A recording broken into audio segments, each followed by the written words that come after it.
All right, so last week we were not feeling our best, and Monday it was pouring rain, not warm, cold. So typically I'd bundle up and get out there, but with the coldness, congestion I was feeling at the end of last week, I was like, it's better not. I'm starting to feel better, so let's just go inside and run on a treadmill. The only thing more boring than running on a treadmill is watching somebody run on a treadmill. So I won't spend too much time here, but we had 4 minute runs and 1 minute walks, which is our longest run blocks that we've had so far in training, and it went pretty good. I'm not a huge fan of running on the treadmill, but I don't mind it. So I don't know, it was a treadmill workout. It is what it is. So we'll jump over into Tuesday and get into that. All right, guys, we are back again with another strength training day, and today it's a full body workout. So we started off with some chest presses, and then we went into some leg presses. And overall, I mean, I never spent a lot of time working out the last split. So split being my last marathon training. So it's been really good to get back in the gym and actually try to push some muscle around. You'll see I'm not using a lot of weight, and it's not about pushing a lot right now. It's about being healthy and taking care of myself. Trying to do some injury prevention by lifting stronger and making my legs stronger, my overall whole body stronger. So these stiff leg deadlifts were really fun. Actually, I supersetted them with reverse flies. So I did eight reps of the stiff legs and then went back and did 8 reps of the reverse flies. And it was overall just a really good workout.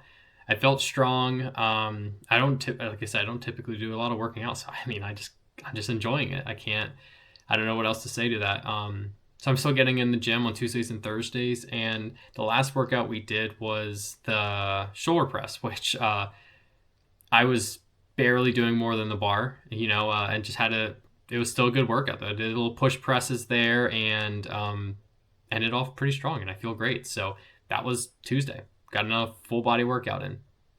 Off to the next run.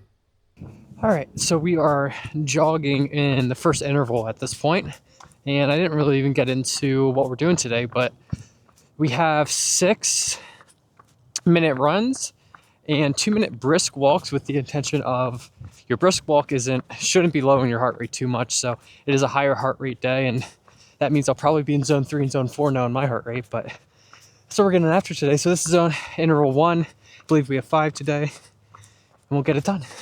See how long we get going, but right now feeling good. It's nice and cool, so should help the heart rate out. Let's do it, guys. So if you're wondering where Winston is, he got into something this past weekend and has been very sick. He's starting to feel better, but the doctor advised until all the diarrhea and everything stops, it's better for him not to get dehydrated running because he's already dehydrated from the illness. So he'll be out most likely this week. He's already starting to feel better. But yeah, if you're wondering where the pup check-ins are, they won't be here this week, and I'm almost done the first interval. I've got 2 minutes left. There was a handful of uphills here, so you can hear some of my breathing. My heart rate's not bad though. I'm at 146, so I'm still in zone 2, but I'm definitely feeling it a little bit more right now. But it's nice and cool, so not sweating, just enjoying the evening. Got out after the kids' bedtime, which if you have kids, you understand that. Some days you'll have time to get out maybe before they're home from school, or I typically try to go right after I get done working, and my wife is still bringing my son home from daycare, but today that didn't work out, so did my son's bath time and got out here in the evening, and we're out here running and training and getting things done. And that's what it takes. If you are new to running, then I am right there with you.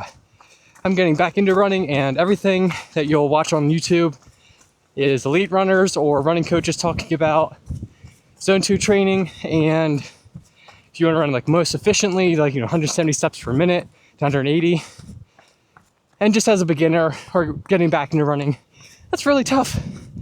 So if that's you, I feel it. I'm right there with you. I'm running slower than ever and still struggling to stay in zone 2. Because I'm running so much slower, my steps per minute is nowhere near what it should be for quote-unquote efficient running. So keep hitting the pavement, keep grinding. We'll get there step by step. All right, just finished the third interval and saw that it's 3:04. So I'm doing my little 2-minute brisk walk, and then I'll have 1 interval left. So apologies for that. I said 5 earlier, I believe. So I will finish this brisk walk, do 1 more 6-minute jog, and have a cool down walk, and I'll see you guys at the finish line. So let's get it. All right, just finished the last interval and the last brisk walk, and now I'm on my cool down walk back to the car. Figure since we don't have a pup check today, I can just do it right here. Overall, not bad. I mean, it's so nice and cool out tonight. It didn't rain on me, so I stayed dry. And I was able to keep my heart rate down for most of the intervals except for the last one, which I definitely got up into probably the low zone 4 area. It was just a hard push for some reason. I just felt it, and that's okay. So a good run. These were the longest running blocks I've had yet. It's 6 minutes, and I feel good getting it done. See you guys tomorrow. Okay, so we are back again with another lower body workout. Sorry about that. And we're just going to be doing some Bulgarian split squats with dumbbells to start. Today was not overkill because my legs were feeling pretty tired still from Tuesday's deadlifts. So I did some machines like the leg extension and leg curls and a few others, just, keep the body moving, but try not to overdo it. And then after a few lifts, I just decided, I'm just going to do some more dynamic movements and try to really push myself a little bit at the end of this workout. So we actually got on the sled, and a set or a rep for me was 1 there, 2 there and back. So we did 5 rounds of 4 there and backs, 4 sets of there and backs, and it was killer. I also have to say, I don't know what happened with my camera, but in this one clip, it swapped to vertical. So we're seeing a little bit of black edges, but that's fine. Got the workout done. Finishing up our 5-minute warm-up walk right now, and it is beautiful tonight. Probably just under 60 degrees. Gorgeous out here in Georgia. And I'm just feeling really blessed today. Had a really good week with my family at work and got all my training done. This is my last run of the week, and I've got both workouts done, so I'm just feeling really good and excited for tonight. It's a nice, easy 5 rounds of 4 minutes at a conversational jogging pace and a 1-minute walk-in after each, and that's all it is. So we'll get after it. And yeah, if you're just out there and you're just getting into training, I mean, keep your head up. Starts feeling good. That's what I feel tonight. I feel great. So let's get it.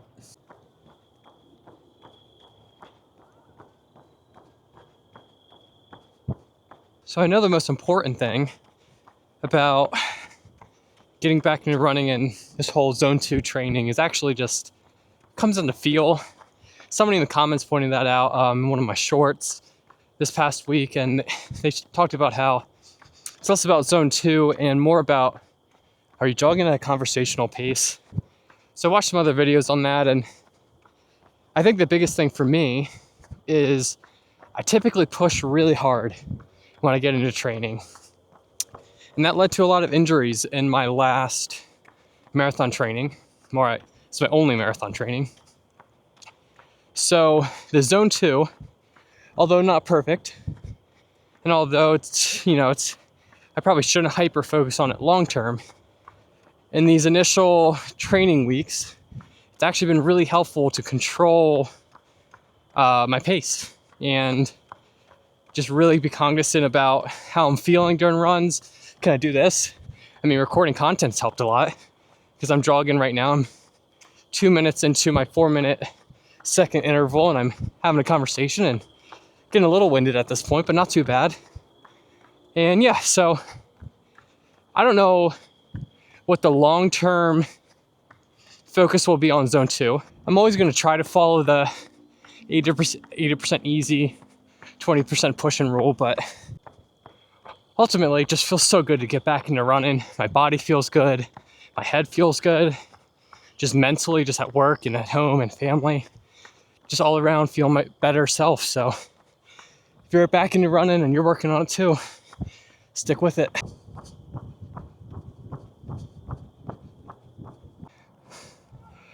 Whew. I feel so good. I'm out of breath right now. I just finished the last interval. I was just feeling so good the last 2 minutes. I'm just going to push it. And boy, did it feel good to just open up the gates a little bit. Got the heart rate real cranking. Oh my goodness, what a night.